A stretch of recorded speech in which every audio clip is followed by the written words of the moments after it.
Good evening everyone আমি সোমনাথ পান্ডে এবং future গাইডার চ্যানেলে আপনাদের সকলকে স্বাগত জানাই। আপনারা থাম্বনেলে ঠিকই দেখেছেন যে West Bengal medical council committee থেকে একটা পুরো শিডিউল পাবলিশ করেছে, যেখানে clearly first round, second round, third round সমস্ত রাউন্ড পুরো মেনশন করা আছে। একটা জিনিস মেনশন করা নেই, সেটা কি অ্যাডমিশনটা আপনারা কোথায় নেবেন, যেটা ফার্স্ট রাউন্ডে মানে প্রথমবারে যেটা দিয়েছিল সেই নোটিশে কিন্তু মেনশন করা ছিল।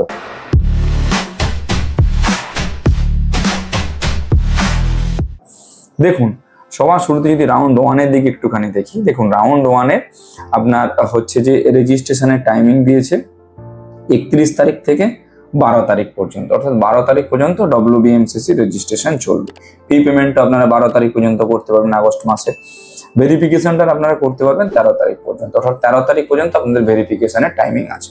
হলো, আচ্ছা এরপরে ভেরিফাইড লিস্ট মানে SML স্টেট মেরিট লিস্ট সেটা বেরোবে 14 তারিখ, অর্থাৎ 12 তারিখ আপনার রেজিস্ট্রেশন কমপ্লিট হলো, 13 তারিখ ভেরিফিকেশন হলো, 14 তারিখ কিন্তু আপনার SMLটা বেরোবে স্টেট মেরিট লিস্ট। আচ্ছা এরপরে চয়েস ফিলিং যেটা করবেন, কলেজগুলো যে সাজাবেন সেটা ডেট দিয়েছে কবে, 14 থেকে 17 তারিখ, 14, 15, 16, 17 4 দিন আপনারা সময় পাচ্ছেন।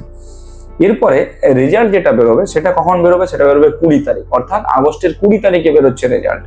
আর অ্যাডমিশন আপনারা নেবেন কবে, 21, 22, 23 3 দিন আপনারা অ্যাডমিশনের জন্য সময় পাবেন। অনেক পেরেন্টসরা ঘাবড়ে যাচ্ছেন 3 দিনে কি করে আমরা ব্যাংক গ্যারান্টি বানাবো, কি করে আমরা অ্যাডমিশন নেব, কি করে আমরা হচ্ছে যে ডকুমেন্টেশন গুলো সবকিছু রেডি করবো, কি করে গ্যাপ সার্টিফিকেট বানাবো। আপনারা আমাদের সঙ্গে কনসাল্ট করতে পারেন, আমরা 1:1 ফ্রি অফ কস্টে কাউন্সিলিং এর গাইডেন্স দিচ্ছি। আমাদের পেড সার্ভিস যদি আপনারা নিতে চান সেই ক্ষেত্রেও আমাদের সঙ্গে যোগাযোগ করতে পারেন।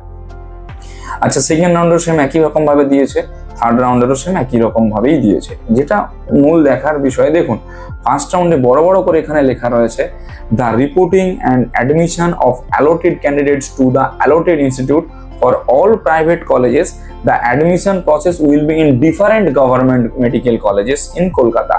Related notice will be published in the website and all private dental colleges at Dr. R. Ahmed Dental Colleges.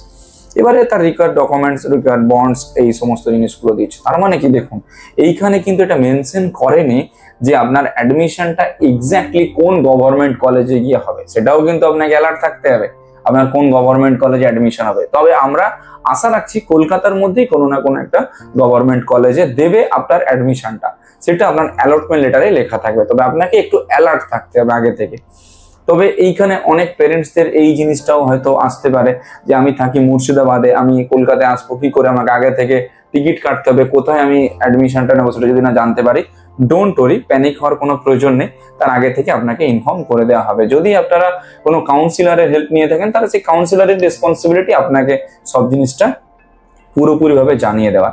তবে যারা যারা আমাদের স্টুডেন্ট রয়েছেন তাদের উদ্দেশ্যে একটা ছোট্ট 2 লাইনের মেসেজ দিয়ে দিই, আপনাদের কোনো দিকে কোনো রকম ভাবে কোনো টেনশন নেওয়ারও দরকার নেই, আপনাদের নিজেদের কোনো মাথা চালানোরও দরকার নেই।